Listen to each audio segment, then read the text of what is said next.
Minangkabau culture heritage is a paradise for the world.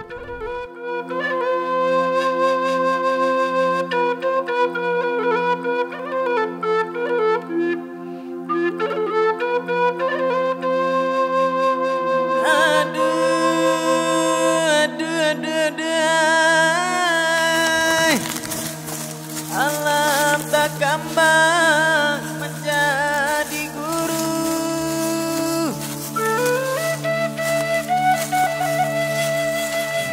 Aduh.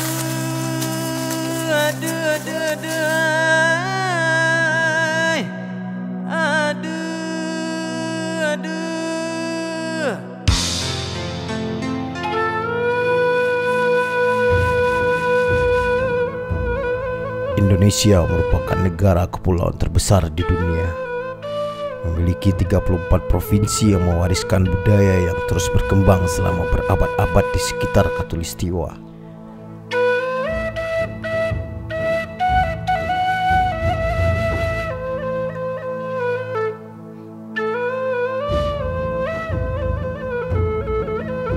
Sumatera Barat, provinsi yang terkenal dengan kuliner masakan Padang ini, adalah salah satu provinsi yang memiliki tingkat kebudayaan tinggi dalam segi adat istiadat,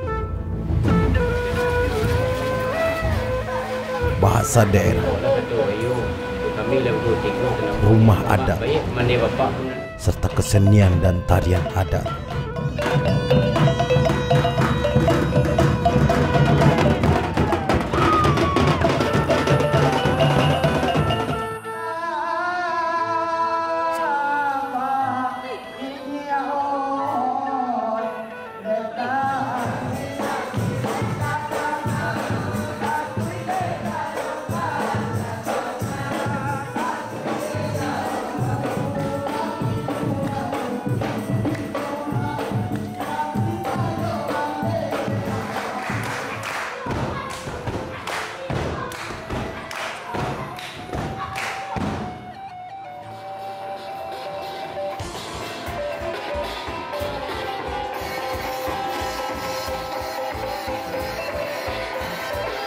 Sari Piriang, tarian adat yang berasal dari Solok, Sumatera Barat, yang diperkirakan telah ada sejak 800 tahun yang lalu. Pada dahulunya, tarian ini dilakukan sebagai ritual ucapan syukur kepada para dewa atas berkah hasil panen yang melimpah. Setelah agama Islam masuk ke kawasan Minangkabau, tari Piriang berubah fungsi menjadi kesenian dan hiburan yang terus berkembang di masyarakat.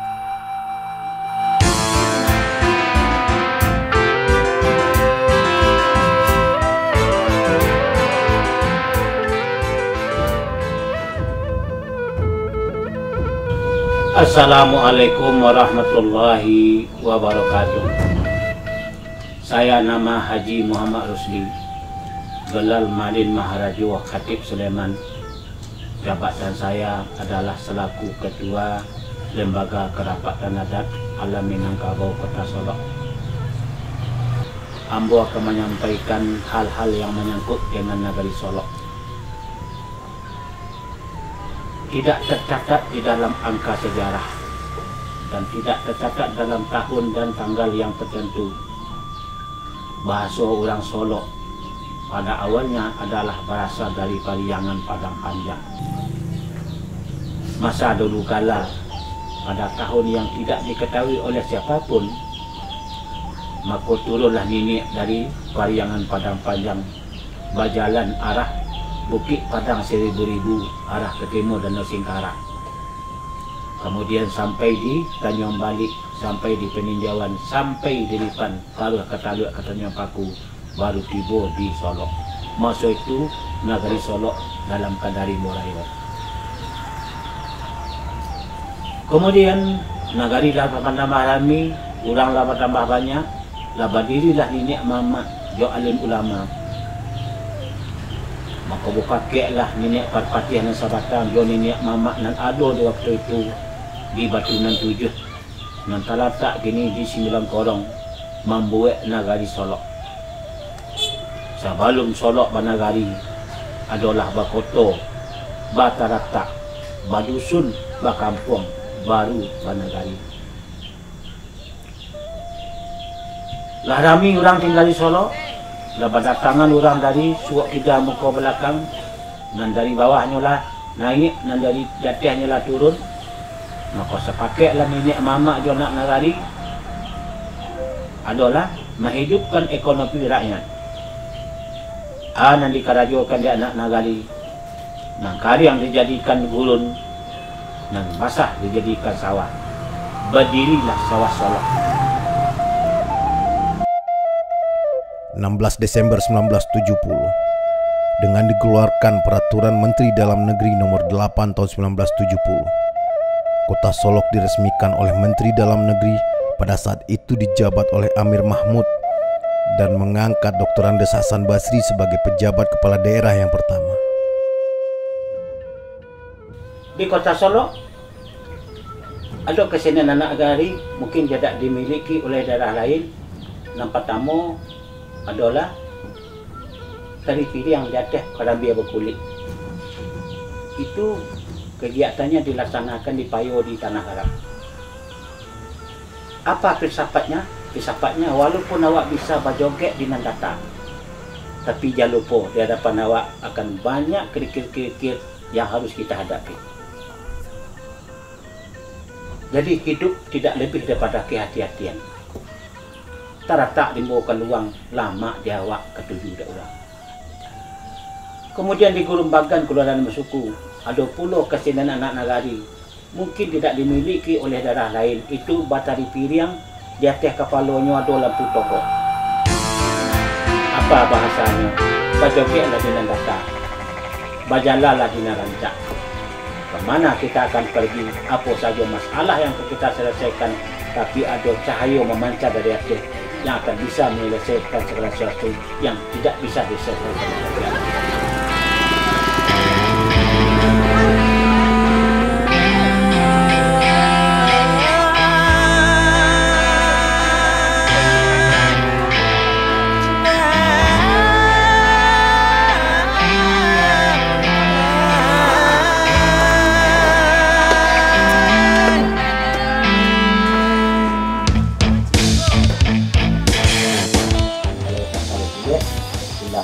Orang lengah awak lagi.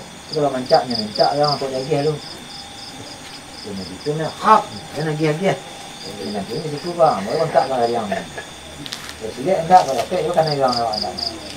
Ambo sendiri menamu si mainin Ambo sebagai anggota seni tradisi tari piring lampu togok. Konon katanya tari piring lampu togo ini tercipta pada waktu penjajahan Jepang di Indonesia, tapi baru terindikasi pada tahun 1956, di mana pada saat itu masyarakat Nagari Gurumbagan menciptakan tarian untuk menghibur para petani pada saat panen padi di malam hari.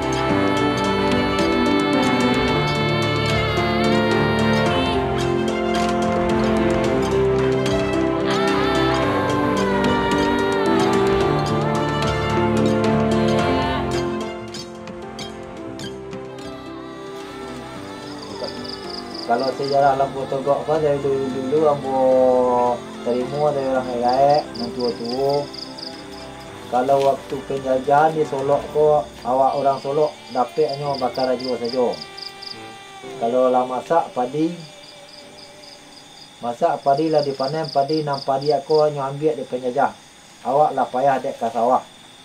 Amako daripada itulah mangkok diadukan mai dia padi ko tengah malam. Kalau siang padi ko diri anda sampai padi ko pulang. Ada adukan tengah malam dia padi langsung dibawa pulang. Jadi jo dia malam ko lah mangkok pakai lampu wak saya sarang bakar aja. Masih bagian awak ada nama dia, sebagian nama nari, bata lempong, babansi, badendang. Itulah kisah dari piring lampu togok di Kota Solok.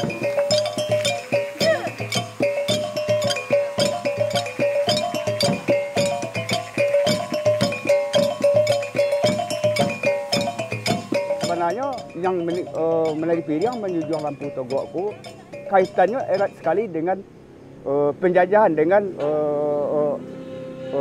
bangsa kita. Jadi waktu dulu yo kita pun dijajah di bangsa-bangsa lain, kerana ada kesepakatan, ada keimanan, ada keyakinan, ada kekompakan, kita bebas dari penjajahan, bisa berdeka kita. Khususnya masyarakat Nagari Solok ikut andil dalam merebut kemerdekaan dari penjajah. Jadi intinya bana Tari Piriang menjunjung lampu togok ko simbol dari perjuangan dari pendiri bangsa kita, dari pejuang-pejuang kita. Jadi intinya bana bak kecil orang tua-tua kita dulu kita kini tidak mudah untuk kita bebas dari penjajah, untuk kita merdeka dari penjajah. Ibarat menari Piriang menjunjung lampu togok. Cuba jujung lampu togok, bawa menari, bawa berjalan. Kalau tidak ada keimanan, tidak ada kekompakan, tidak ada keyakinan, mustahil akan tercapai. Begitu pula dengan kita berjuang dulu, atau pejuang-pejuang kita dulu berjuang untuk merdeka dari penjajah. Gerakannya pun terbentuk dari perpaduan gerakan kegiatan petani di sawah dan gerakan randa yang telah dirubah dalam bentuk tarian, yang dikombinasikan dengan lampu togok sebagai penerangan bagi masyarakat Gurun Bagan pada saat itu. Ambo Tari Piriang lampu togok, pertama sekali Ambo mengambil langkah Tari Piriang, yaitu langkah dari pengolahan sawah di Kota Solok zaman dahulunya. Kerana dulu orang mengolah tanah sawah dengan cara membajak pakai kabau atau pakai jawi. Alangkah itulah nambo pakai untuk Tari Piriang lampu togok. Cara tu dia mengambil langkah silek, langkah hempek.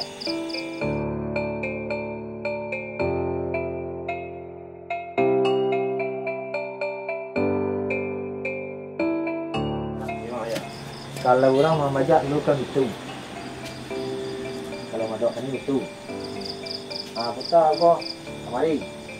Putar kaki kau. Kalau lari ke kabau ke kanan, dia kali kiri. Kiri nanti kau ikut tu. Kalau di menari tak. Kalau nama nari lampu togok, kalau tari tradisi, alangkah leko.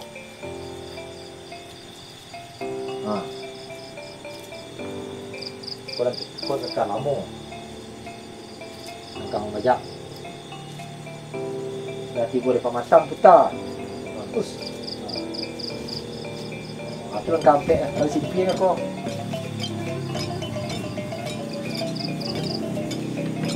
Dia tarik. Bahaya.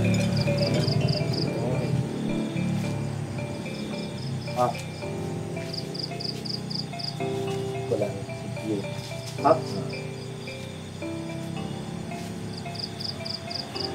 Lampu tetap di kepala. Sampai jatuh lampu mana? Sampai jatuh, soalnya sampai jatuh. Itu kecendangan jiwa. Kalau langkah melenyah kau. Kalau langkah melenyah. Sebaiknya sawah sudah banyak melenyah. Di atas kaki. Artinya warna. Nanti kau tungkek. Kau lenyah. Lurang melenyah. Kalau orang tanam, tanam lampu togok tak lama dah, miliang. Berarti itulah salah satu gerakan langkah silek tu nak putar menampek ni. Langkah silek. Kalau tagak, kalau lapik nak itu dah. Kau mau penting itu tagak kan? Kalau tagak. Habis main tu. Kau berarti nak naik kan? Tagak ikut dia. Kalau nak selina itu agak itu. Baca kata dalam pinggang, saya lapih gerakan tu, lasuh.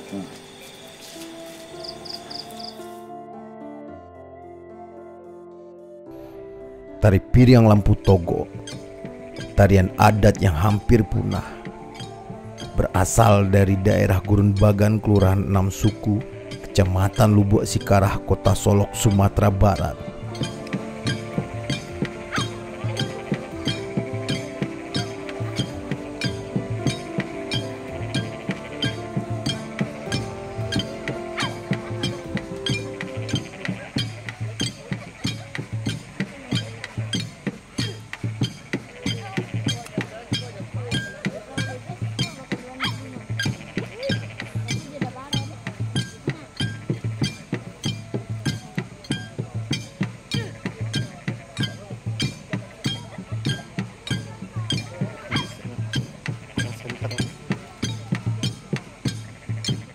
awak Ridhi Amelia Octavianti, awak salah satu pelaku tari piring Lampu Togok.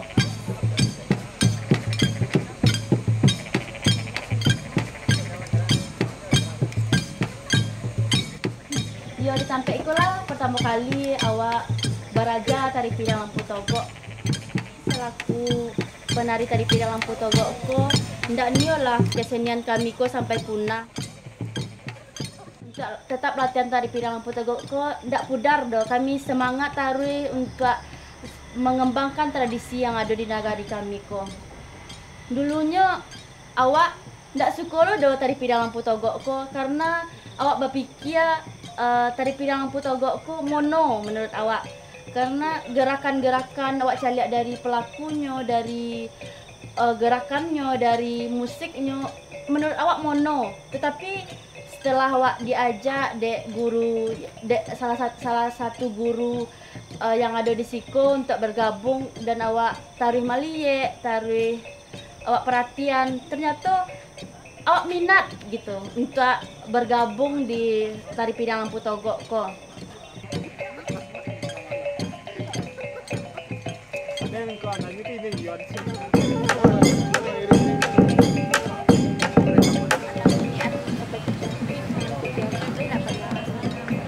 Kalau kami ini singkek, bisa singkek. Langkah yang kami lakukan untuk menarik anak-anak muda, terutama generasi-generasi muda kini ko untuk bergabung di tari piring Lampu Togok ko. Misalnya kami latihan ko kan bahasa ngajon ko tampe ko rami lo kayak di jalan ko kan bahasa ngajon ko rami tuh ko semangat ko untuk menari ko kayak itu kami lakukan dan kami acak mau post ko di Instagram misalnya kan walaupun sebenarnya kami ndak kayak gitu tapi kami wah-wahan supaya orang tertarik dengan tari piring Lampu Togok ko karena tari piring Lampu Togok ko kan keunikannya dek lampu yang kami jujong tuh gitu jadi orang-orang yang melihat tuh, weh unik lo yo tariko, ceknya kan. Tari piring Lampu Togok ko, nyolo lah beraja, wah kok bisa nyoman jujang lampu itu tanpa jatuh. Dan dengan cara seperti itulah kami bisa mengajak masyarakat generasi anak-anak muda kini untuk bergabung di tari piring Lampu Togok ko.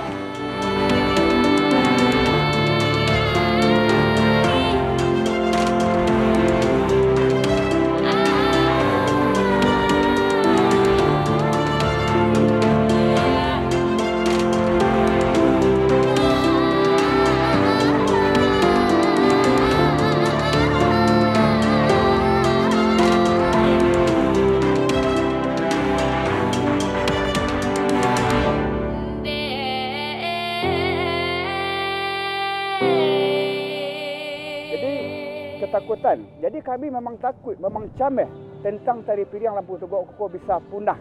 Tapi kalau regenerasinya ndak ada, yang mendukung ndak ada, yang mengayomi ndak ada, bisa-bisa tari piring ko punah, ndak ada. Bahkan bisa dikalahkan kita oleh kesenian-kesenian lain, kesenian barat segala macam. Kita ndak ingin dekat itu. Jadi ambo berharap pada seluruh masyarakat, baik itu dari alim ulama, cerdik pandai, niat mama, benda kaduang, mari kita dukung. Kesenian tradisional kita aran anak keponakan kita untuk bisa mencintai kesenian itu sendiri. Itu ketakutan kami, mudah-mudahan kita bisa bekerja sama seluruh elemen. Kalau kita lagi sepakat, kalau sedang ciang basi, seciok bayam, alhamdulillah anak keponakan itu bantuan cuy bisa kita hadapi, kita arahkan ke pada mana-mana.